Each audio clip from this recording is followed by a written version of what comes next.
إن الحمد لله نحمده ونستعينه ونستغفره ونؤمن به ونتوكل عليه ونعوذ بالله من شرور أنفسنا ومن سيئات أعمالنا من يهده الله فلا مضل له ومن يضلله فلا هادي له ونشهد أن لا إله إلا الله ونشهد أن محمدا عبده ورسوله أرسله بالهدى ودين الحق ليظهره على الدين كله ولو كره المشركون صلى الله على محمد وعلى آله وبارك وسلم تسليما كثيرا كثيرا.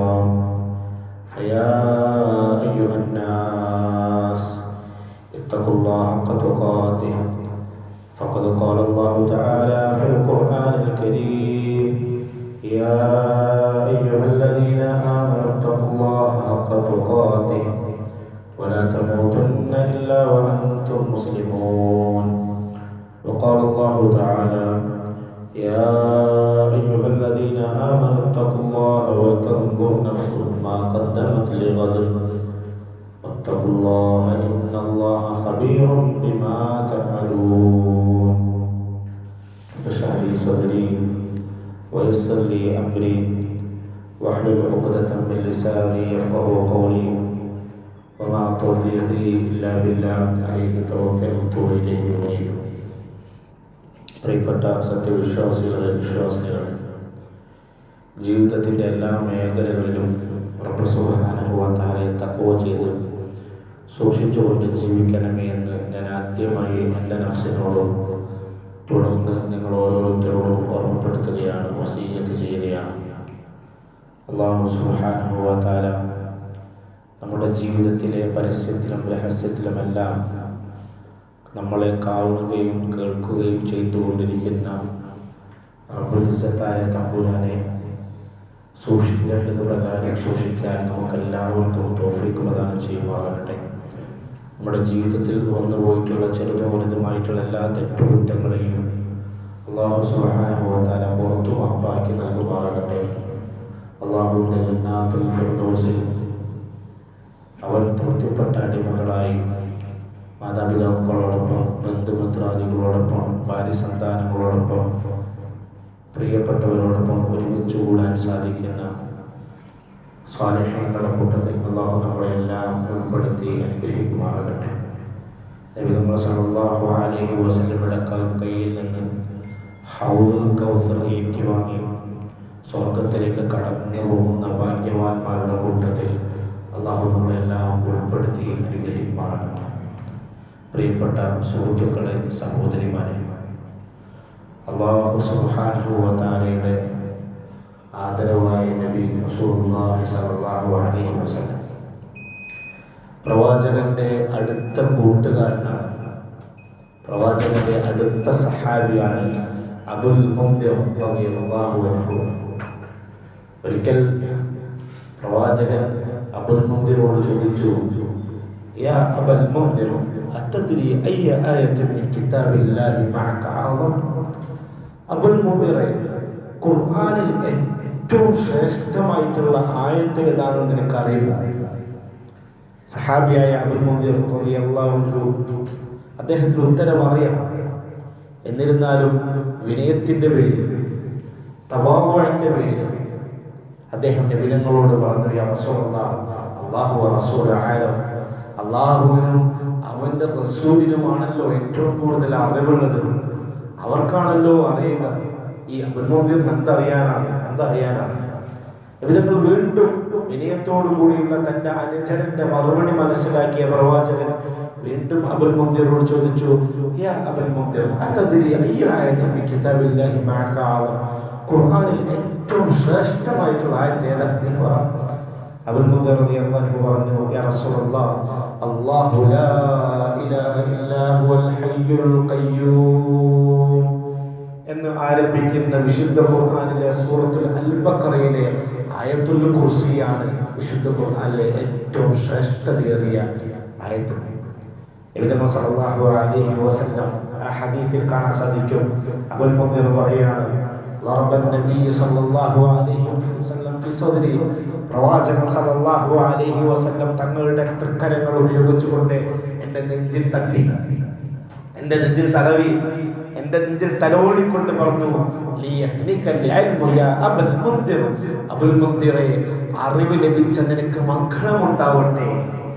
അള്ളാഹുവിന്റെ അടുക്കൽ നിന്നുള്ള അറിവ്, ഇൽമ് നിനക്ക് നൽകപ്പെട്ടിരിക്കുന്നു. ഇനിയും ഇനിയും നിന്റെ അറിവിൽ, ഇൽമിൽ ബർക്കത്തുണ്ടാവട്ടെ എന്ന് അനുചരന്റെ നെഞ്ചിൽ തലോടിക്കൊണ്ട് റസൂലുള്ളാഹി സ്വല്ലല്ലാഹു അലൈഹി വസല്ലം പറഞ്ഞു. വിശുദ്ധ ഖുർആനിലെ ആയത്തുകളിൽ, ആയിരക്കണക്കിന് വരുന്ന ആയത്തുകളിൽ ഏറ്റവും ശ്രേഷ്ഠതയേറിയ ആയത്ത് ആയത്തുൽ കുർസിയാണ്. എന്താണ് ആയത്തുൽ കുർസിയുടെ പ്രത്യേകത? കേവലം ഒരൊറ്റ ആയത്ത് മാത്രമാണിത്. പക്ഷേ ആ ഒരൊറ്റ ആയത്തിൽ 18 തവണ അള്ളാഹുവിൻ്റെ പേര് ആവർത്തിക്കപ്പെടുന്നുണ്ട്. അള്ളാഹ് എന്നുള്ള നാമം കൊണ്ട് ആരംഭിക്കുകയും ആ ആയത്ത് അവസാനിക്കുന്ന വലിയ അവസാന പദം വരെ അള്ളാഹുവിനെ കുറിച്ചാണ് പറഞ്ഞുകൊണ്ടിരിക്കുന്നത്.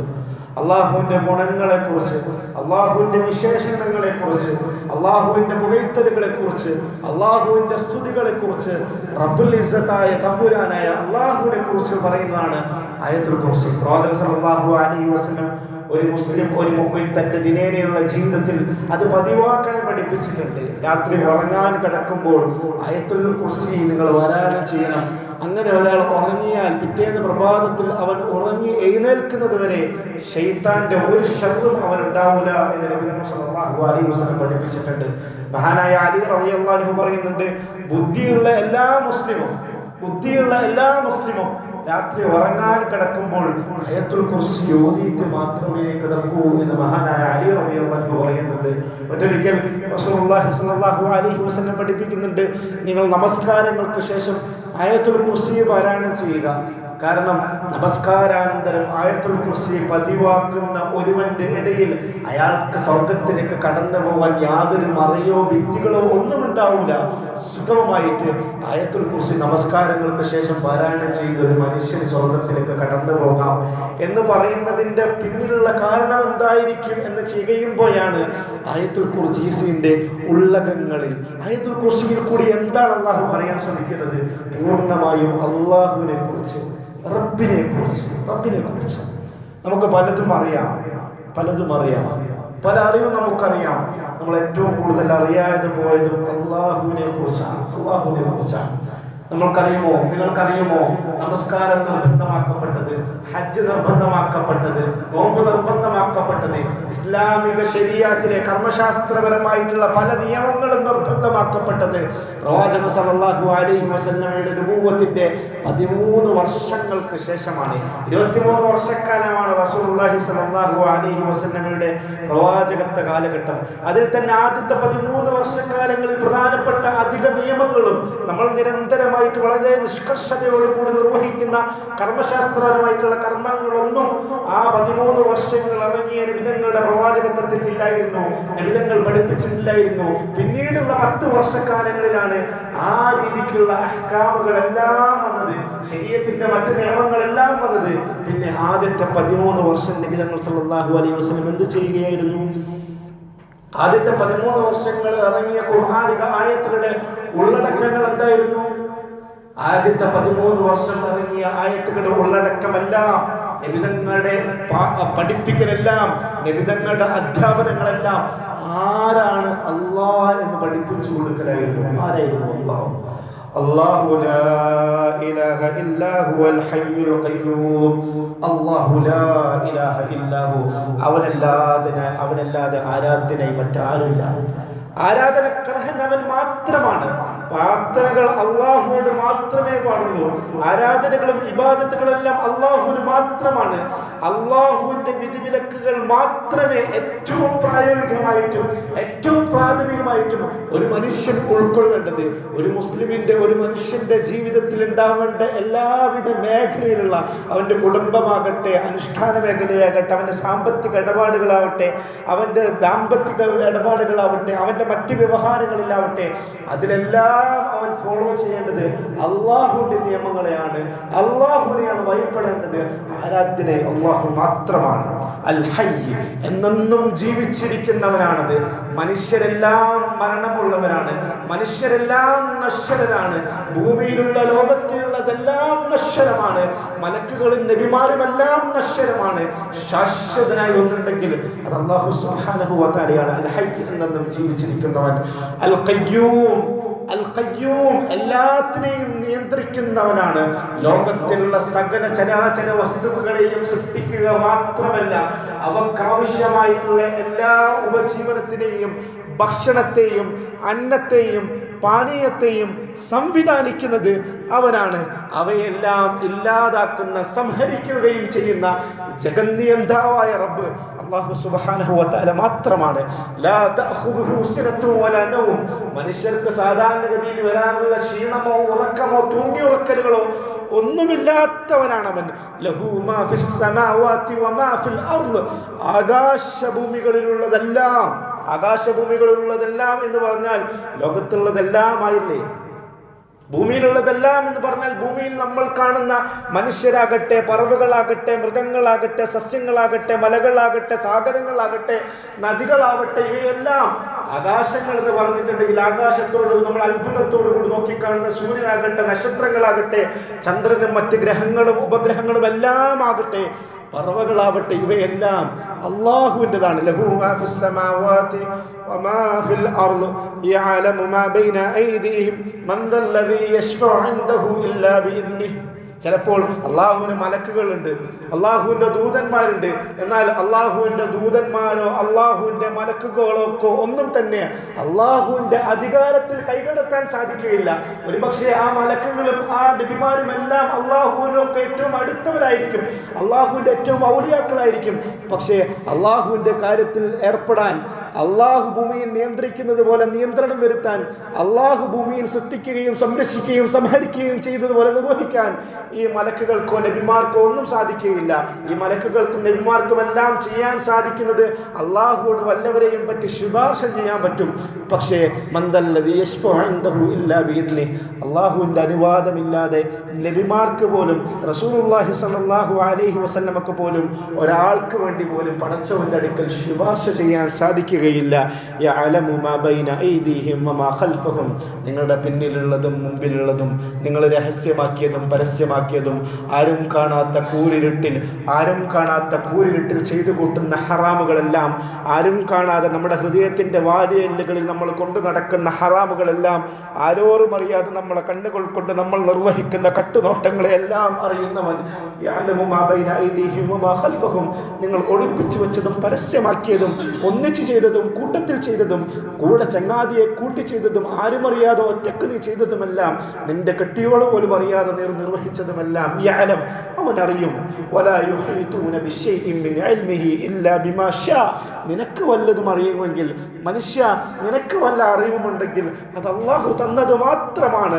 വസിയ കുർസിയുഹു സമാവാതി വൽ അർദ്, വസിയ കുർസിയുഹു സമാവാതി വൽ അർദ്. ഈ ആയത്തിന്റെ പേര് ആയത്തുൽ കുർസി എന്നാണ്.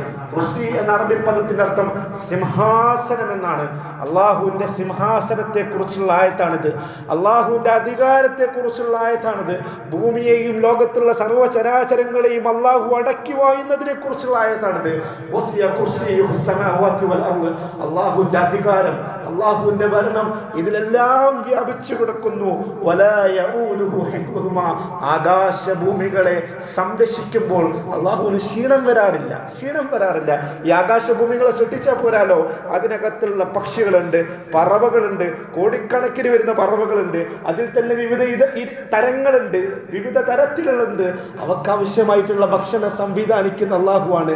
കടലിൽ ജീവിക്കുന്ന വലുതും ചെറുതുമായിട്ടുള്ള മത്സ്യങ്ങളുണ്ട്, അവക്കാവശ്യമായിട്ടുള്ള റിസ്കുകൾ സംവിധാനിക്കുന്നത് അള്ളാഹുവാണ്. കാടുകളിൽ സഞ്ചരിക്കുന്ന മൃഗങ്ങളും പ്രാണികളും ജന്തുക്കളുമുണ്ട്, അവക്കാവശ്യമുള്ള ഭക്ഷണം സംവിധാനിക്കുന്ന അള്ളാഹുവാണ്. തണുത്തുറഞ്ഞു കിടക്കുന്ന അന്റാർട്ടിക്കയിൽ കൂടി നീങ്ങുന്ന ഒരു ചെറിയ ജീവജാലമുണ്ട്, അവക്കാവശ്യമുള്ള ഭക്ഷണ പദാർത്ഥങ്ങളെ സംവിധാനിക്കുന്ന അള്ളാഹു. ചൂടുള്ള ഒരു മരുഭൂമിയിൽ കൂടി നടന്നു നീങ്ങുന്ന ഒരു ജീവജാലുവിന്റെ കാര്യത്തെ അള്ളാഹു മറന്നു പോകുന്നില്ല. ഇവക്കാവശ്യമായിട്ടുള്ള റിസ്കുകളെ സംവിധാനിക്കുമ്പോൾ അള്ളാഹുവിന് ക്ഷീണം വരുന്നില്ല. വഹുവൽ അലിയുൽ അദീം വഹുവൽ അലിയുൽ അദീം വഹുവൽ അലിയുൽ അദീം. അല്ലാഹുവാണ് ഏറ്റവും മഹോന്നതൻ, അല്ലാഹുവാണ് ഏറ്റവും ഉന്നതൻ, ഏറ്റവും ഉന്നതൻ, ഏറ്റവും ഉന്നതൻ. ഒരിക്കൽ റസൂലുള്ളാഹി സ്വല്ലല്ലാഹു അലൈഹി വസല്ലം പ്രവാചകന്റെ ഏറ്റവും അടുത്ത അനുയായ ബിലാൽ റളിയല്ലാഹു അൻഹുവിന്റെ വീട്ടിൽ പോയി.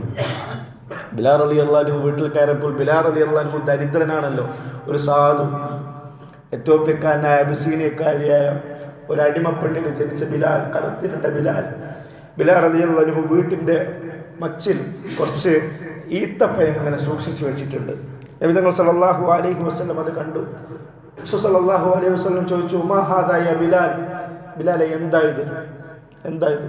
ബിലാൽ റളിയല്ലാഹു അൻഹു പറയുന്നു, ഷൈഉൻ ഇദ്ദഖർതുഹു ലിഗദ്, ഷൈഉൻ ഇദ്ദഖർതുഹു ലിഗദ്, ഞാനിത് സൂക്ഷിച്ചു വെച്ച ഈത്തപ്പഴമാണ്, നാളെ എപ്പോഴെങ്കിലും എനിക്ക് ആവശ്യം വരുമല്ലോ അപ്പോൾ എടുത്ത് കഴിക്കാൻ വേണ്ടി ഞാൻ സൂക്ഷിച്ചു വെച്ചതാണ്, ആവശ്യമുള്ള സമയത്തൊക്കെ ഇരുന്ന് കഴിക്കാൻ വേണ്ടി. നബി തങ്ങൾ സല്ലല്ലാഹു അലൈഹി വസല്ലം ബിലാൽ റളിയല്ലാഹു അൻഹു ചോദിച്ചു, അമാ തഖ്ശ ബിലാൽ അൻ തറാ ലഹു ഗദൻ ബുഖാറൻ ഫീ നാരി ജഹന്നം യൗമൽ ഖിയാമ, ബിലാലെ ഖിയാമത്ത് നാളിൽ അല്ലാഹുവിൻ്റെ നരകത്തിലെ തീജ്വാലയെ നിനക്ക് പേടിയില്ലേ? അൻഫിഖ് യാ ബിലാൽ, ബിലാലെ ഈത്തപ്പഴം എടുത്ത് നീ സാധുക്കളായിട്ടുള്ള ആളുകൾക്ക് കൊടുത്തേക്കു. വലാ തഖ്ശ മിൻ ദിൽ അർശി ഇഖ്ലാല, നിന്റെ റബ്ബ് സിംഹാസനത്തിന്റെ ഉടമസ്ഥനാണ്, ആ സിംഹാസനത്തിന്റെ ഉടമസ്ഥനായ അള്ളാഹു നിനക്ക് ദാരിദ്ര്യം തരും എന്നുള്ള പേടി നിനക്ക് വേണ്ട. ബിലാലെ ഇത് നീ സാധുക്കൾക്ക് കൊടുക്ക്, ആവശ്യക്കാർക്ക് കൊടുക്ക്, നാളത്തേക്ക് ഇത് നീ വെക്കണ്ട, ഇന്നത്തേക്ക് നിനക്ക് എന്താണുള്ളത് അത് നീ കഴിച്ചോളൂ, നാളത്തെ കുറിച്ച് ആലോചിച്ച് നീ പേടിക്കണ്ട. കാരണം നിന്റെ റബ്ബ് ബിലാലെ, നിന്റെ റബ്ബ് അർശിന്റെ ഉടമസ്ഥനായ അള്ളാഹു സുബ്ഹാനഹു വ തആലയാണ്. ആ അള്ളാഹു നീ വരവേൽപ്പിക്കുക, അള്ളാഹു നമുക്ക് വരവേൽപ്പിക്കും. മനുഷ്യനായ നമുക്ക് ഒരുപാട് ബേജാറുണ്ട്, ഒരുപാട് ടെൻഷനുകളുണ്ട്. നമ്മുടെ വലിയ ടെൻഷനാണ് ഫ്യൂച്ചറിനെ പറ്റിയുള്ള, ഭാവിയെ പറ്റിയുള്ള ടെൻഷൻ. ഭാവിയിൽ ദാരിദ്ര്യം വന്നു പോവുമോ, ഭാവിയിൽ കച്ചവടം ഫ്ലോപ്പായി പോകുമോ, സാമ്പത്തികമായി ഞെരുക്കത്തിലായി പോകുമോ എന്നുള്ള പേടി മനുഷ്യരായ നമുക്കൊക്കെ ഉള്ളതാണ്. നബി തങ്ങൾ സല്ലല്ലാഹു അലൈഹി വസല്ലം പഠിപ്പിക്കുന്നു, തവക്കൽ അലല്ലാഹ്, നിങ്ങൾ കച്ചവടം തുടങ്ങി, നിങ്ങൾ ബിസിനസ് ചെയ്യും, നിങ്ങൾ ജീവിതോപാധിയായിട്ടുള്ള മറ്റു കാര്യങ്ങളൊക്കെ ഏർപ്പെടും. വലാ തൻസ നസീബക മിനദ് ദുനിയ എന്നാണ് ഖുർആൻ പഠിപ്പിക്കുന്നത്. ദുനിയാവിന് വേണ്ടി നിങ്ങൾക്ക് എത്രയൊക്കെ സമ്പാദിക്കാൻ സാധിക്കുമോ അത്രയൊക്കെ നിങ്ങൾ സമ്പാദിക്കുകയും പഠിക്കുകയും അറിവ് കരസ്ഥമാക്കുകയൊക്കെ ചെയ്തോളേ. പക്ഷെ പേടി വേണ്ട, നാളെക്കുറിച്ചുള്ള പേടി വേണ്ട, ദാരിദ്ര്യത്തെക്കുറിച്ചുള്ള പേടി വേണ്ട, ജോലി കിട്ടൂല എന്നുള്ള പേടി വേണ്ട. കാരണം ഭൂമി ലോകത്തിലുള്ള ഓരോ മനുഷ്യനും മരിക്കുന്നതിന് മുമ്പ് അള്ളാഹു അവന് കണക്കാക്കിയ ഒരു ഉരുളയുണ്ടെങ്കിൽ അതുകൂടി കഴിച്ചിട്ട് എല്ലാ മനുഷ്യരും ഭൂമിയിൽ നിന്ന് മരിക്കൂ. നബിതങ്ങൾ പഠിച്ചു, തവക്കൽ അലല്ലാഹ്, നിങ്ങൾ അള്ളാഹുവിൽ ബലമേൽപ്പിക്കുക. ആകാശത്തിലൂടെ പറന്നു പോകുന്ന പക്ഷികളെ നിങ്ങൾ കാണാറില്ലേ? അവകൾ അള്ളാഹുവിൽ ബലമേൽപ്പിക്കുന്നത് പോലെ നിങ്ങൾ ബലമേൽപ്പിക്കുക. ആ പക്ഷികൾ എങ്ങനെയാണ്? തഖ്ദു ഖിമാസൻ വതറൂഹ ബിതാനൻ, പകലുകളിൽ തങ്ങളുടെ കൂടുകളിൽ നിന്ന് പറന്നകലുന്ന പറവകളുടെ വയറൊട്ടിയതാണ്. എന്നാൽ വൈകുന്നേരം ആ പറവകൾ തിരിച്ച് തങ്ങളുടെ കൂട്ടിലേക്ക് മടങ്ങി വരുമ്പോൾ അവയുടെ വയറുകൾ നിറഞ്ഞിട്ടുണ്ട്. അവയുടെ കൊക്കുകളിൽ കൂട്ടിലുള്ള കുഞ്ഞുങ്ങൾക്ക് കൊടുക്കാനുള്ള ഭക്ഷണവുമായിട്ടാണ് ആ പറവകൾ വരുന്നത്. പകലുകളിൽ പറന്നു പോകുമ്പോൾ പൂർണ്ണമായിട്ടും അല്ലാഹുവിൽ തവക്കുൽ ചെയ്തുകൊണ്ടാണ് ആ പക്ഷികൾ പറന്നു പോകുന്നത്. അതുകൊണ്ട് മനുഷ്യ നീ അല്ലാഹുവിൽ ബലമേൽപ്പിക്കുക. പക്ഷികൾക്ക് ഭക്ഷണം കൊടുത്ത് അല്ലാഹു സുബ്ഹാനഹു വ തആല നിനക്ക് മന്നം തരും. അന്നത്തെക്കുറിച്ചുള്ള ബേജാറ് വേണ്ട, ദാരിദ്ര്യത്തെക്കുറിച്ചുള്ള വെപ്രാണം വേണ്ട, കച്ചവടം എന്തെങ്കിലും ആയിപ്പോവോ എന്നുള്ള പേടി വേണ്ട, ജോലി കിട്ടൂല എന്നുള്ള വിഷമമോ വേദനയോ ഒന്നും വേണ്ട. വിശുദ്ധ ഖുർആനിൽ അല്ലാഹു പറയുന്നത് പോലെ, വമാ മിൻ ദാബത്തിൻ ഫിൽ അർളി ഇല്ലാ അലല്ലാഹി റിസ്ഖുഹാ വയഅലമു മുസ്തഖറഹാ വമുസ്തഅദഹ കുല്ലു ഫീ കിതാബിൻ മുബീൻ. അല്ലാഹുവിൻ്റെ 99 നാമങ്ങളുണ്ട്. അലീമും സമീയും, എല്ലാം അറിയുന്നവനും കേൾക്കുന്നവനും, ബസീറും ഖദീറും, എല്ലാത്തിനും സാധിക്കുകയും എല്ലാം കാണുകയും ചെയ്യുന്നവൻ. ഇതെല്ലാം അള്ളാഹുവിൻ്റെ നാമങ്ങളാണ്, അള്ളാഹുവിൻ്റെ ഗുണങ്ങളാണ്, അള്ളാഹുവിൻ്റെ വിശേഷണങ്ങളാണ്. അതുപോലെ അള്ളാഹുവിൻ്റെ ഒരു നാമമാണ്, പേരാണ് അർ-റാസിഖ്. ഭൂമി ലോകത്തുള്ള സർവ്വചരാചരങ്ങൾക്കും ആവശ്യമായിട്ടുള്ള റിസ്കിനെ നൽകുന്നവൻ, അന്നത്തെ നൽകുന്നവൻ, പാനീയത്തെ നൽകുന്നവൻ. വിശുദ്ധ ഖുർആനിലെ സൂറത്തുൽ ഹൂദിൽ അല്ലാഹു പറഞ്ഞതുപോലെ, വമാ മിൻ ദാബത്തിൻ ഫിൽ അർളി ഇല്ലാ അലല്ലാഹി റിസ്ഖുഹാ, ഭൂമിയിലുള്ള എല്ലാ ജന്തുജാലങ്ങളുടെയും റിസ്ക് അല്ലാഹുവാണ് നിയന്ത്രിക്കുന്നത്. അള്ളാഹുവാണ് അവർക്ക് ആവശ്യമായിട്ടുള്ള റിസ്കുകളെല്ലാം നൽകുന്നത്. ഓരോ ജന്തുജാലങ്ങളും അത് അവകളുടെ മാളങ്ങൾ എവിടെയാണ്, അവയുടെ താമസ ഇടങ്ങൾ എവിടെയാണ്, അവയുടെ കൂടുകൾ എവിടെയാണ് എന്ന് അള്ളാഹുവിന് നന്നായി അറിയാം. ഓരോ ജന്തുജാലങ്ങളും ഓരോ പ്രാണികളും ഓരോ പറവകളും ഓരോ മൃഗങ്ങളും ജനിച്ചു വീഴുന്നത് എവിടെയാണെന്ന് അല്ലാഹുവിന് അറിയാം. ആ മൃഗങ്ങൾ മനുഷ്യനാകട്ടെ, പക്ഷികളാകട്ടെ, പ്രാണികളാകട്ടെ, ജന്തുജാലങ്ങളാകട്ടെ, കടലുകളിലെ ചെറു മത്സ്യങ്ങളും വലിയ മത്സ്യങ്ങളുമാകട്ടെ, മരുഭൂമിയിലെ ജന്തുജാലങ്ങളാകട്ടെ, ഇവയെല്ലാം എവിടെ ജനിച്ചു വീഴുന്നു, എവിടെയാണ് ഇത് മരിച്ചു വീഴുക എന്ന് അല്ലാഹുവിനറിയാം. അവക്കാവശ്യമായിട്ടുള്ള ഭക്ഷണത്തെ, അന്നത്തിനെ തയ്യാറാക്കി വെക്കുന്നത് അല്ലാഹുവാണ്. നമ്മുടെ ഭൂമിയിൽ ഏറ്റവും കൂടുതൽ ചൂട് അനുഭവപ്പെടുന്ന കോണ്ടിനെന്റ് ആണ് ആഫ്രിക്ക. ആഫ്രിക്കയിലെ ഉഷ്ണമേഖല കാടുകളിൽ ആണ് ലോകത്തിൽ ഏറ്റവും കൂടുതൽ ജിറാഫുകൾ കണ്ടെത്തപ്പെടുന്നത്. അള്ളാഹു റിസ്കുകളെ സംവിധാനിക്കുന്നതിനെ കുറിച്ച് അറിയണം. മനുഷ്യരെ നമുക്ക് ആവശ്യമായിട്ടുള്ള റിസ്ക് മാത്രമല്ല അള്ളാഹു സംവിധാനിച്ചത്. നമ്മുടെ നാട്ടിൽ ജീവിക്കുന്ന മൃഗങ്ങൾക്ക് ആവശ്യമായിട്ടുള്ള റിസ്ക് മാത്രമല്ല അള്ളാഹു സംവിധാനിച്ചത്. ഓരോ മൃഗങ്ങൾക്കും അവ ജീവിക്കുന്ന ആവാസ വ്യവസ്ഥക്ക് യോജിക്കുന്ന രീതിയിലുള്ള റിസ്കിനെ സംവിധാനിച്ച അള്ളാഹുവാണ്. അത് മനുഷ്യരും മറ്റ് ജീവജാലങ്ങളും മാത്രമല്ല, ഭൂമിക്കകത്തുള്ള ജീവനുള്ള എല്ലാം, അതിൽ സസ്യങ്ങളും ഉൾപ്പെടും. സസ്യങ്ങൾക്ക് ആവശ്യമായിട്ടുള്ള ധാതു ലവണങ്ങളെ സംവിധാനിച്ച അള്ളാഹുവാണ്. സസ്യങ്ങൾക്ക് ആവശ്യമായിട്ടുള്ള ഓക്സിജനുകൾ, കാർബൺ ഡൈ ഓക്സൈഡിനെ സംവിധാനിച്ചത് അള്ളാഹുവാണ്.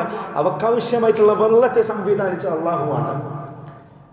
ജിറാഫുകൾ ഏറ്റവും കൂടുതൽ കാണപ്പെടുന്നത് ആഫ്രിക്കയിലാണ്. ജിറാഫുകളെ കുറിച്ചുള്ള ഒരു രസകരമായിട്ടുള്ള പഠനമുണ്ട്. ജിറാഫുകൾ ഏറ്റവും കൂടുതൽ കഴിക്കുന്ന ഭക്ഷണം അക്കേഷ്യ മരത്തിൻ്റെ ഇലകളാണ്. അത്യാവശ്യം പൊക്കമുള്ള ഉയരമുള്ള മരങ്ങളാണ് അക്കേഷ്യ മരങ്ങൾ. അതിൻ്റെ ഇലകളാണ് ഈ ജിറാഫ് കഴിക്കുക. ജിറാഫ് അക്കേഷ്യ മരത്തിൻ്റെ ഇല കഴിക്കുന്നത് എന്ന് അക്കേഷ്യ മരം അറിഞ്ഞു കഴിഞ്ഞാൽ അത് അതിൻ്റെ അകത്ത് ഒരു കെമിക്കൽ പ്രൊഡ്യൂസ് ചെയ്യും. ആ കെമിക്കലിൻ്റെ പേര് ടാനിൻ എന്നാണ്. ടാനിൻ. ജിറാഫ് കുറച്ചു നേരം ഇല കഴിച്ച് കഴിയുമ്പോഴത്തേക്കിന് പിന്നെ ഫുള്ള് കഴിക്കാതിരിക്കാൻ വേണ്ടിയാണ് ഈ മരം സ്വന്തമായിട്ട് ഇങ്ങനെ ഒരു കെമിക്കൽ പ്രൊഡ്യൂസ് ചെയ്യുന്നത്. ആ ടാനിൻ എന്ന് പറയുന്ന കെമിക്കൽ ഇതിൻ്റെ ഇലകളിലേക്ക് എത്തിക്കഴിഞ്ഞാൽ പിന്നെ ആ ഇലകൾക്ക് കയ്പ് ചുവ വന്നു തുടങ്ങും.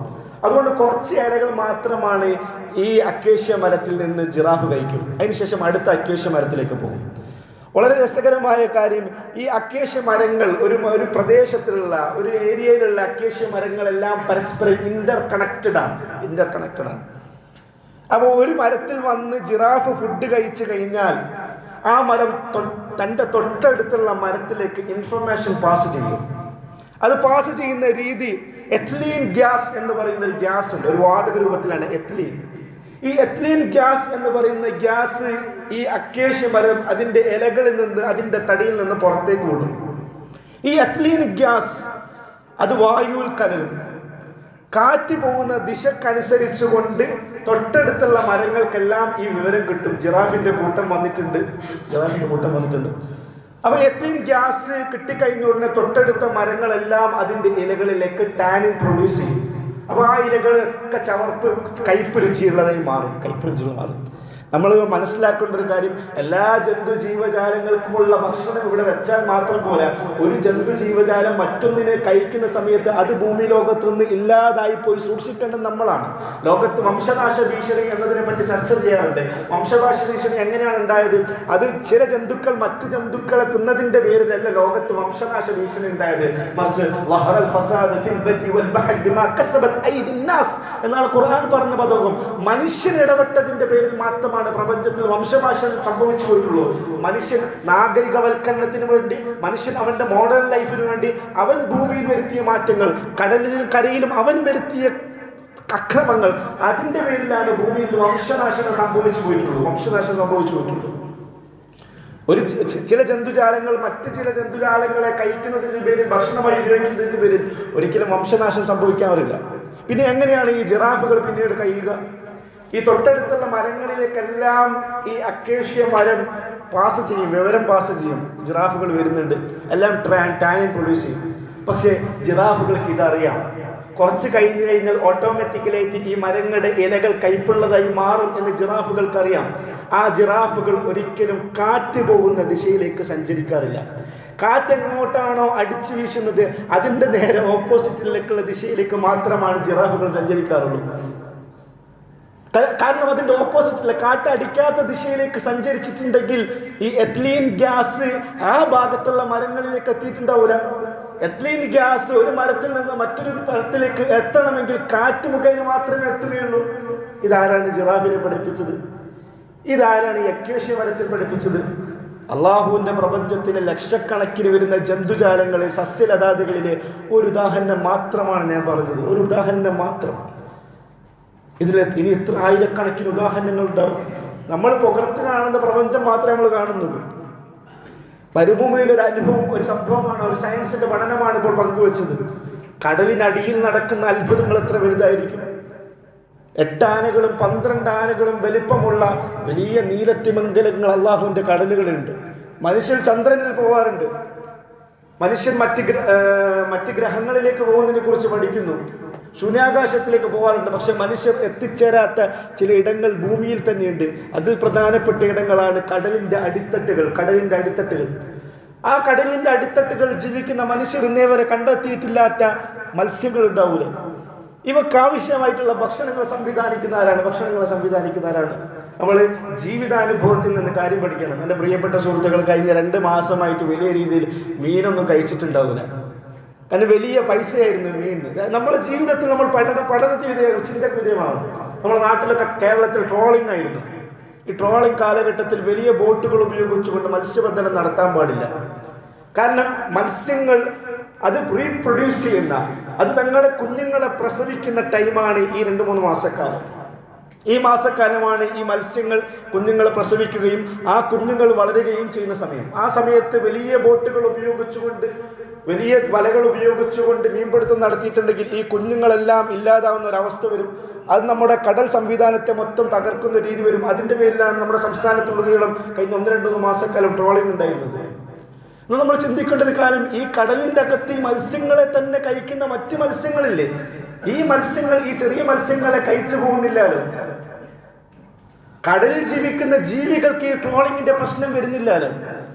ആ പ്രശ്നം വരാത്ത രീതിയിൽ കടലിന്റെ ഈ ആവാസ വ്യവസ്ഥയെ തയ്യാറാക്കി വെച്ചത് അല്ലാഹു സുബ്ഹാനഹു വ തആലയല്ലേ. ഞാനിത് ചിന്തിച്ചു പോയത്, എൻ്റെ അടുത്തൊരു സുഹൃത്ത്, ഒരു ബന്ധു ഉണ്ടായിരുന്നു. അദ്ദേഹം ഈ ട്രോളിംഗ് കാലഘട്ടത്തിൽ ഒരു ചെറിയ വഞ്ചി മാത്രമുള്ള സാധുവായ മനുഷ്യൻ. അദ്ദേഹം കണ്ണൂർ കടലിൽ മീൻ പോകുന്ന ഒരു മുക്കുവനാണ്. ഒരു ചെറിയ ബോട്ടുണ്ട്, ഒരു വഞ്ചിയുണ്ട്. അപ്പോൾ ഈ ട്രോളിംഗ് കാലക്കമായി കുറേ വർഷമായി അധ്വാനിക്കുന്നു, കഷ്ടപ്പെടുന്നു. അങ്ങനെ കിട്ടിയ പൈസയൊക്കെ ഒരു കൂട്ടി വെച്ചിട്ട് ഈ ട്രോളിംഗ് കാലഘട്ടത്തിൽ അദ്ദേഹം നല്ലൊരു വലിയ ബോട്ട് പണി കഴിപ്പിച്ചു. അയക്കോട്ട് വെച്ച് നല്ലൊരു ബോട്ട് പണി കഴിപ്പിച്ചു.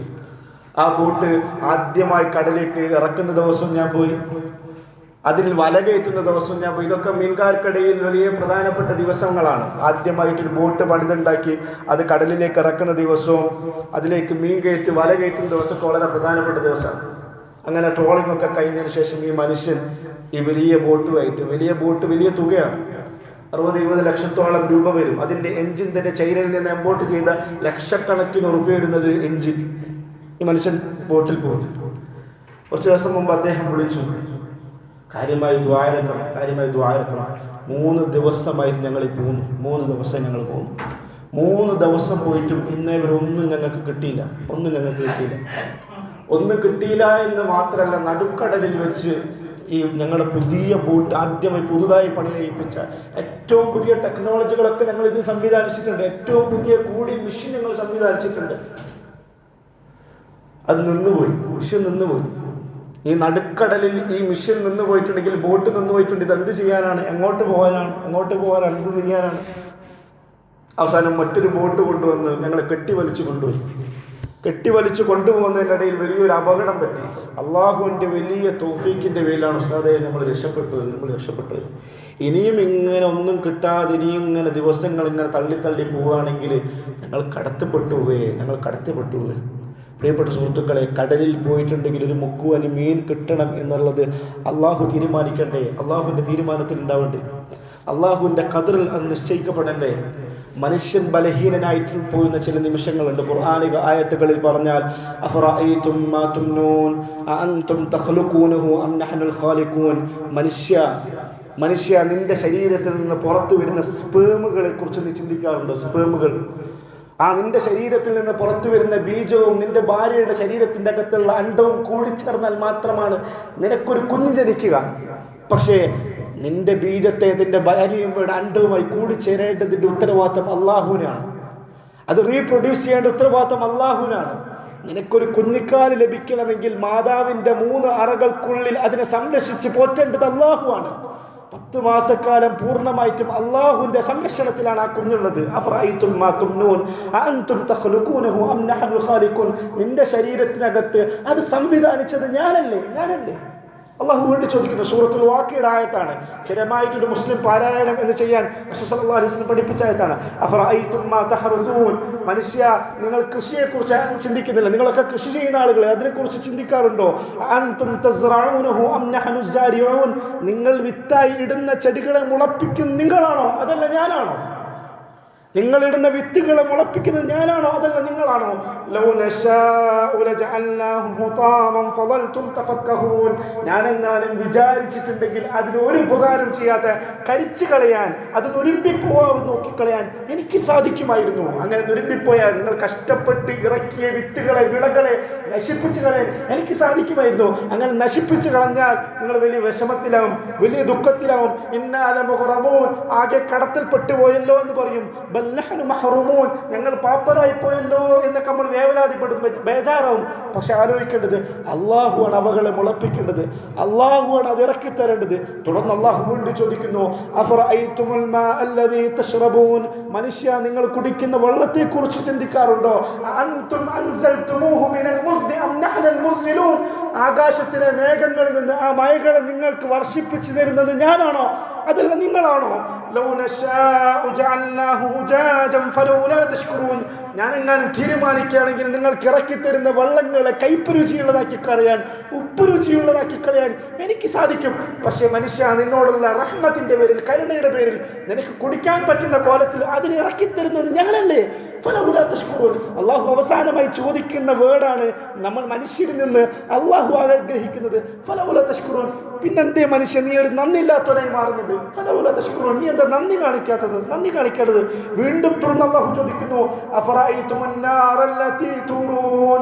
നിങ്ങൾ കത്തിക്കുന്ന തീയിനെ കുറിച്ച് നിങ്ങൾ ചിന്തിക്കാറുണ്ടോ? പരസ്പരം ഉരസി ഉണ്ടാക്കുന്ന തീ എന്നാണ് ഖുർആൻ ഉപയോഗിച്ച പദം. നിങ്ങൾ കത്തിച്ച് പരസ്പരം ഉരസി ഉണ്ടാക്കുന്ന തീയിനെ കുറിച്ച് നിങ്ങൾ ആലോചിക്കുന്നുണ്ടോ? അൻതും അൻശഅതും ശജറതഹാ അം നഹ്നുൽ മുൻശിഊൻ. ആ തീ ഉണ്ടാക്കുന്ന രീതിയിൽ ആവശ്യമായിട്ടുള്ള മരങ്ങളെ ഭൂമിയിൽ സംവിധാനിച്ച നീയാണോ അതല്ല ഞാനാണോ? മരങ്ങളെ ഉപയോഗിച്ചുകൊണ്ട് തീ കത്തിക്കാറുള്ളത് പഴയ കാലത്താണ്. ഇപ്പൊ നമ്മൾ ചിന്തിക്കും നമ്മൾ ഉപയോഗിക്കുന്നത് ഗ്യാസ് അല്ല, അല്ലെങ്കിൽ പെട്രോളിയം വാതകങ്ങളും ഉൽപ്പന്നങ്ങളല്ല എന്ന് ചിന്തിക്കും. ഈ പെട്രോളിയം വാതകങ്ങളും ഉൽപ്പന്നങ്ങളും എല്ലാം രൂപപ്പെടുന്നത് മനുഷ്യന്റെ ഭൂമിയിലുണ്ടായിരുന്ന മരങ്ങൾ പോലുള്ള വസ്തുക്കൾ നശിച്ച് അത് ഭൂമിക്കടയിൽ ആയിരക്കണക്കിന് വർഷങ്ങൾ കിടക്കുമ്പോഴാണ് അത് കൽക്കരികളായി മാറുന്നത്, അത് പെട്രോളിയം പ്രോഡക്റ്റുകളായി മാറുന്നത്, അത് ഗ്യാസായി മാറുന്നത്. ഇതിനെല്ലാം സംവിധാനിക്കുന്ന രീതിയിലുള്ള മരങ്ങളെ ഭൂമി ലോകത്ത് മുളപ്പിച്ചത് നിങ്ങളാണോ അതല്ല ഞാനാണോ? അല്ലാഹു സുബ്ഹാനഹു വ തആലയുടെ ചോദ്യം, അല്ലാഹു സുബ്ഹാനഹു വ തആലയുടെ ചോദ്യങ്ങൾ നമ്മളെ പഠിപ്പിക്കുന്നത് വിനയമുള്ള അടിമയായി മാറുക, നന്ദിയുള്ള അടിമയായി മാറുക. മഹാനായ അബ്ദുറഹ്മാൻ ഇബ്നു ഔഫ് റളിയല്ലാഹു അൻഹു നമ്മുടെ ജീവിതത്തിൽ മാതൃകയാക്കേണ്ട സഹാബിയാണ് അബ്ദുറഹ്മാൻ ഇബ്നു ഔഫ്. റസൂലുള്ളാഹി സ്വല്ലല്ലാഹു അലൈഹി വസല്ലമയുടെ സഹാബാക്കളുടെ കൂടെ അതീവ ധനികനായ സഹാബി. മക്കയിൽ നിന്ന് മദീനയിലേക്ക് പലായനം ചെയ്തു വരുമ്പോൾ അബ്ദുറഹ്മാന്റെ കയ്യിൽ ഓട്ടക്കയ്യായിരുന്നു, ഒന്നും ഉണ്ടായിരുന്നില്ല. സ്വന്തം നാടും കുടുംബവും സ്വന്തം സമ്പത്തും എല്ലാം ഉപേക്ഷിച്ചുകൊണ്ട് അള്ളാഹുവിന്റെ ദീനിന് വേണ്ടി മക്കയിൽ നിന്ന് മദീനയിലേക്ക് പലായനം ചെയ്യേണ്ടി വന്ന സഹാബിയാണ് അദ്ദേഹം. മദീനയിലെത്തിയപ്പോൾ അബ്ദുറഹ്മാൻ റളിയല്ലാഹു അൻഹുവിനെ മദീനക്കാരനായ അൻസാരിയുടെ കയ്യിൽ വെച്ച് കൊടുത്തു റസൂൽ സ്വല്ലല്ലാഹു അലൈഹി വസല്ലം. അബ്ദുറഹ്മാന്റെ കാര്യം നീ നോക്കണം എന്ന് അൻസാരിയായ സഹാബിയോട് പറഞ്ഞു. ആ അൻസാരിയായ സഹാബി അബ്ദുറഹ്മാൻ എന്ന് പറയുന്ന മക്കയിൽ നിന്ന് വന്ന മുഹാജിറായ ആ സഹാബിയോട് പറഞ്ഞു, എനിക്ക് 2 വീടുണ്ട്, ഒരു വീട് ഞാൻ നിങ്ങൾക്ക് തരാം, എനിക്ക് 2 കച്ചവടങ്ങളുണ്ട്, ഒരു ഷോപ്പ് നിങ്ങൾ ഏൽപ്പിച്ചു തരാം, എനിക്ക് കുറച്ച് സ്ഥലമുണ്ട്, അതിൽ കുറച്ച് സ്ഥലങ്ങൾ നിങ്ങൾക്ക് തരാം എന്ന് അബ്ദുറഹ്മാൻ ചോദിച്ചു. മഹാനായ അബ്ദുറഹ്മാൻ പറഞ്ഞു, അതൊന്നും എനിക്ക് വേണ്ട, മദീനത്ത് അങ്ങാടി എവിടെയാണെന്ന് എനിക്ക് കാണിച്ചു തന്നാൽ മതി, ഞാൻ കച്ചവടം ചെയ്തുണ്ടാക്കിക്കൊള്ളാം. ആദ്യ ദിവസങ്ങളിൽ കുറച്ച് പാൽക്കട്ടിയും വെണ്ണയും മാത്രം കച്ചവടം ചെയ്ത് മാറിയ അബ്ദുറഹ്മാൻ വർഷങ്ങൾക്കകം മദീന മാർക്കറ്റിലെ ഏറ്റവും വലിയ ധനാഢ്യനായി മാറി. അന്ന് മദീന പട്ടണത്തിലെ ഏറ്റവും വലിയ സമ്പന്നരായിട്ടുള്ള ആളുകൾ തുടങ്ങിയ ജൂതഗോത്രങ്ങളായിരുന്നു. അവരുടെ എല്ലാം കച്ചവടം നിഷ്പ്രഭമാക്കുന്ന രീതിയിൽ സിറിയയിൽ നിന്നും ദമസ്കസിൽ നിന്നും ലക്ഷക്കണക്കിന് കോടിക്കണക്കിന് രൂപയുടെ കച്ചവടം കൊണ്ടുവന്ന് മദീനയിലെ മാർക്കറ്റിലെ ഏറ്റവും വലിയ സമ്പന്നനായി അദ്ദേഹം മാറി. എത്രത്തോളം വെച്ചാൽ സിറിയയിൽ നിന്നും യമനിൽ നിന്നും വരുന്ന അബ്ദുറഹ്മാൻ ഔഫിന്റെ കച്ചവട സംഘങ്ങൾ അദ്ദേഹത്തിന്റെ സാധന സാമഗ്രികളുമായി ഏറി വരുന്ന കുതിരവണ്ടികളും ഒട്ടകവണ്ടികളുടെ ശബ്ദം കാരണമായിട്ട് മദീനയിൽ കൊടുമ്പിരി കൊള്ളുമായിരുന്നു. അത്രത്തോളം നൂറുകണക്കിന് വരുന്ന ഒട്ടകങ്ങളുടെ മേലെയായിരുന്നു അബ്ദുറഹ്മാൻ ഔഫിന്റെ കച്ചവട സാധനം വരുന്നത്. അദ്ദേഹം പറഞ്ഞു, എത്രത്തോളം ഞാനൊരു കല്ലെടുത്ത് പൊക്കിയാൽ പോലും അതിന്റെ താഴെ ദിർഹമുകളും ദീനാറുകളും എനിക്ക് കിട്ടിയിരുന്നു. പറഞ്ഞതിന്റെ അർത്ഥം ഞാൻ എന്ത് കച്ചവടം ചെയ്താലും അള്ളാഹു അതിൽ അനുഗ്രഹം ചെയ്തിരുന്നു, അള്ളാഹു അതിൽ ബർക്കത്ത് ചെയ്തിരുന്നു. ആ അബ്ദുറഹ്മാൻ ഔഫ് ഒരിക്കൽ നോമ്പ് തോറ്റു, സുന്നത്ത് നോമ്പ് തോറ്റു. നോമ്പ് തുറക്കാൻ വേണ്ടി അദ്ദേഹം ഇരുന്നു. മഗ്‌രിബിന്റെ സമയമായി. വീട്ടുകാർ നോമ്പ് തുറക്കാൻ വേണ്ടിയുള്ള ഭക്ഷണം അദ്ദേഹത്തിന് മുമ്പിൽ കൊണ്ടുവച്ച് കൊടുത്തു. ബാങ്ക് കൊടുക്കാൻ സമയമായി. അബ്ദുറഹ്മാൻ ഔഫ് കൂടെ ഇരിക്കുന്ന കുടുംബക്കാരോട് പറഞ്ഞു, എന്റെ കൂടെ മക്കത്ത് ഇസ്ലാം സ്വീകരിച്ച ഒരു സുഹൃത്തുണ്ടായിരുന്നു, എന്നാണ് അദ്ദേഹത്തിന്റെ പേര്. എന്നെ പോലെ തന്നെ അത്യാവശ്യം സാമ്പത്തികമായി നല്ല കഴിവുള്ള മദീനയിലെ വലിയ ഫാമിലിയിലാണ് മുസ്ലിം ജനിച്ചത്. ഞാൻ ഒരേ സമയമാണ് ഇസ്ലാം സ്വീകരിച്ചതിന്റെ പേരിൽ എല്ലാ പീഡനങ്ങളും യാതനകളും ഞങ്ങൾ അനുഭവിച്ചു, എല്ലാ ത്യാഗങ്ങളും ഞങ്ങൾ സഹിച്ചു. അവസാനം ഞങ്ങൾ മദീനയിലേക്ക് പലായനം ചെയ്തു. മദീനയിലെ വീടാന്തരം കയറി റസൂലുള്ളാഹി സ്വല്ലല്ലാഹു അലൈഹി വസല്ലമയുടെ ഖുർആൻ പഠിപ്പിച്ചു. ദീനിനു വേണ്ടി അദ്ദേഹം തന്റെ ജീവിതത്തെ സമർപ്പിച്ചു. തന്റെ വീട്ടിൽ എല്ലാവിധ സമ്പത്തുമുള്ള യുവാവായിരുന്നു. അന്ന് മക്കത്തെ ഏറ്റവും ട്രെൻഡുകൾ കൊണ്ടുവന്നിരുന്നത് മുസ്ലിമായിരുന്നു. അന്ന് യമനിലും സിറിയയിലും അടങ്ങുന്ന ഏറ്റവും top class first quality dress ധരിച്ചത് മുസ്ലിമായിരുന്നു. സ്ത്രീകൾ പോലും അത്ഭുതത്തോടു കൂടി സൗന്ദര്യത്തോട് കൊണ്ടിരുന്ന സൗന്ദര്യത്തിനുടമയായിരുന്നു മുസ്ലിം. ഏറ്റവും വില കൂടിയ പെർഫ്യൂമുകൾ ധരിച്ചതായിരുന്നു മുസ്ലിം. പക്ഷേ തന്റെ ദീനിന് വേണ്ടി, ഇസ്ലാമിന് വേണ്ടി തന്റെ കുടുംബത്തെ ഉപേക്ഷിക്കേണ്ടി വന്നപ്പോൾ ദരിദ്രനായി മാറി. റസൂലുള്ളാഹി സ്വല്ലല്ലാഹു അലൈഹി വസല്ലമയുടെ നബുവത്തിന്റെ പ്രവാചകന്റെ മദീന ജീവിത കാലഘട്ടത്തിലെ 3ാമത്തെ വർഷത്തിൽ ഉഹുദ് യുദ്ധത്തിൽ മുസ്ലിമുകളുടെ പതാക ഏന്തിയത് ആയിരുന്നു. രണാങ്കണത്തിൽ വെച്ച് മുസ്ലിങ്ങളായിട്ടുള്ള ആളുകൾ, അവിശ്വാസികൾ അദ്ദേഹത്തിന്റെ വലത് കൈവെട്ടി ഇടത് കൈയിലേക്ക് മാറ്റി, കാലുവെട്ടി, കൈവെട്ടി, അങ്ങനെ ശരീരത്തിലെ മുഴുവൻ അവയവങ്ങളും വെട്ടി നുറുക്കപ്പെട്ട് ഉഹുദിന്റെ രണാങ്കണത്തിൽ മരണപ്പെട്ടു പോയി. അത്രയും വലിയ ധനാഢ്യനായ കുടുംബത്തിൽ പിറന്ന അള്ളാഹുവിന്റെ ദീനിന് വേണ്ടി, അള്ളാഹുവോടുള്ള ഇഷ്ടത്തിന്റെ പേരിൽ റസൂലുള്ളാഹി സ്വല്ലല്ലാഹു അലൈഹി വസല്ലമയുടെ ദീനിന്റെ ദഅവത്തിന് വേണ്ടി എല്ലാം സഹിച്ചു. ഒടുക്കം മിസ്അബിനെ ഉഹുദിന്റെ രണാങ്കണത്തിൽ ഞങ്ങൾ കബറടക്കുമ്പോൾ അദ്ദേഹത്തെ ഒന്ന് പൂർണ്ണമായി കഫൻ ചെയ്യാൻ ആവശ്യമായിട്ടുള്ള തുണികൾ പോലും ഞങ്ങളുടെ കയ്യിലുണ്ടായിരുന്നില്ല. അദ്ദേഹത്തിന്റെ തലഭാഗം വായിച്ചിട്ടുണ്ടെങ്കിൽ കാൽഭാഗം പുറത്താകും, കാൽഭാഗം മറക്കാൻ നിന്നിട്ടുണ്ടെങ്കിൽ തലഭാഗം പുറത്താകുന്ന രീതിയിൽ ഒരു ചെറിയ കഷ്ണം കഫൻ മാത്രമേ ഞങ്ങളുടെ കയ്യിലുണ്ടായിരുന്നു. അവസാനം അദ്ദേഹത്തിന്റെ തലഭാഗം ഞങ്ങൾ ആ വെള്ളത്തുണിയിൽ പൊതിഞ്ഞു. കാൽഭാഗത്തിൽ മദീനത്തെ ഉഹുദിന്റെ പർവ്വതങ്ങളുടെ താഴത്ത് വളരുന്ന ഇദ്ഖർ എന്ന് പറയുന്ന പുല്ലുകളുണ്ട്. ആ പുല്ലുകൾ കൊണ്ടുവന്ന് മിസ്ലിന്റെ കാൽഭാഗത്തെ ഞങ്ങൾ കഫത്തുണിയായിക്കൊണ്ട് പൊതിഞ്ഞു കെട്ടി ആ മനുഷ്യനെ കബറിലേക്ക് ഞങ്ങൾ ഇറക്കി വെച്ചു. ആ മിസ്ബം മരണപ്പെട്ടു. അദ്ദേഹം അല്ലാഹുവിന്റെ സ്വർഗ്ഗത്തിലെത്തി. ഇന്ന് ആ മിസ്ബിന്റെ സുഹൃത്തായ അബ്ദുറഹ്മാൻ പിന്നെയും വർഷങ്ങളോളം ജീവിച്ചു. ഈ അബ്ദുറഹ്മാനെ അല്ലാഹുവിന്റെ സമ്പത്ത് വിശാലമാക്കി തന്നു. ലക്ഷക്കണക്കിന് ദീനാറുകളും ദിർഹമുകളും അല്ലാഹു എനിക്ക് തന്നു. ഞാൻ പേടിക്കുകയാണ്, ഞാൻ ഭയക്കുകയാണ്. ഞാൻ ഈ ദുനിയാവിൽ വല്ല നന്മയും ചെയ്തിട്ടുണ്ടെങ്കിൽ ആ നന്മക്ക് അല്ലാഹു എനിക്ക് പ്രതിഫലമായി നൽകാൻ തീരുമാനിച്ചിരിക്കുന്ന മുഴുവൻ പ്രതിഫലവും എനിക്ക് നൽകിയിരിക്കുന്ന ഈ സമ്പത്തായി നൽകി തീർന്നു പോകുമോ എന്ന് ആലോചിച്ച് പേടിക്കുകയാണ്. എനിക്ക് നൽകിയ ഈ സമ്പത്തിന്റെ പേരിൽ, ഈ ലക്ഷങ്ങളുടെ പേരിൽ, ഈ ദീനാറുകളുടെ പേരിൽ, ഈ ദിർഹമുകളുടെ പേരിൽ അല്ലാഹുവിന്റെ മുമ്പിൽ ഞാൻ വിചാരണയ്ക്ക് അങ്ങനെ മറുപടി പറയേണ്ടി വരും എന്ന് ഞാൻ പേടിക്കുകയാണെന്ന് പറഞ്ഞുകൊണ്ട് ഒരു കുഞ്ഞ് പൊട്ടിക്കരയുന്നത് പോലെ അബ്ദുറഹ്മാൻ പൊട്ടിക്കരഞ്ഞു. നോമ്പുകാരനായ മനുഷ്യൻ ഒരു ഈത്തപ്പഴ കഷ്ണം മാത്രം എടുത്ത് നോമ്പ് മുറിച്ചുകൊണ്ട് അദ്ദേഹം കരഞ്ഞുകൊണ്ട് എഴുന്നേറ്റ് പോയി. അദ്ദേഹം ജീവിതത്തിൽ പഠിപ്പിക്കുന്ന ആയത്തിന്റെ ദുനിയാവിൽ നമുക്ക് ആവശ്യമായതെല്ലാം സമ്പാദിക്കാം, പക്ഷേ ഫലൗല തഷ്കുറൂൻ. അല്ലാഹുവോട് നന്ദിയുള്ളവരായിരിക്കണം, റബ്ബിനോട് നന്ദിയുള്ളവരായിരിക്കണം. നന്ദിയുള്ള അടിമകളെ അല്ലാഹു സുബ്ഹാനഹു വ തആല നമ്മളെല്ലാം സ്വീകരിക്കുമാറാകട്ടെ. ഈമാനോടുകൂടിയുള്ള ജീവിതവും മരണവും അല്ലാഹു നമുക്കൊക്കെ പ്രദാനം ചെയ്യുമാറാകട്ടെ. നമ്മുടെ കച്ചവടത്തിൽ, നമ്മുടെ സമ്പത്തിൽ, നമ്മുടെ ദീനാറുകളിലും ദിർഹമുകളിലും അല്ലാഹു സുബ്ഹാനഹു വ തആല ബർക്കത്തുകൾ പ്രദാനം ചെയ്യുമാറാകട്ടെ.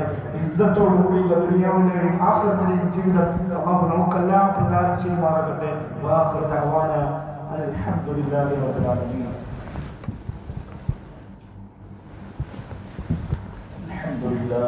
الحمد لله الكريم المعبود، واشهد ان لا اله الا الله الرحيم المحمود، واشهد ان نبينا محمد صلى الله عليه وسلم اشرف المولود، صلى الله على محمد وعلى اله وبارك وسلم تسليما كثيرا كثيرا. ويا ايها الناس اتقوا الله حق تقاته، فقد قال الله تعالى في القران الكريم: يا ايها الذين امنوا اتقوا الله حق تقاته ولا تموتن الا وانتم مسلمون. وقال الله تعالى: يا ايها الذين امنوا اتقوا الله ولتنظر نفس ما قدمت لغد واتقوا الله ان الله خبير بما تعملون.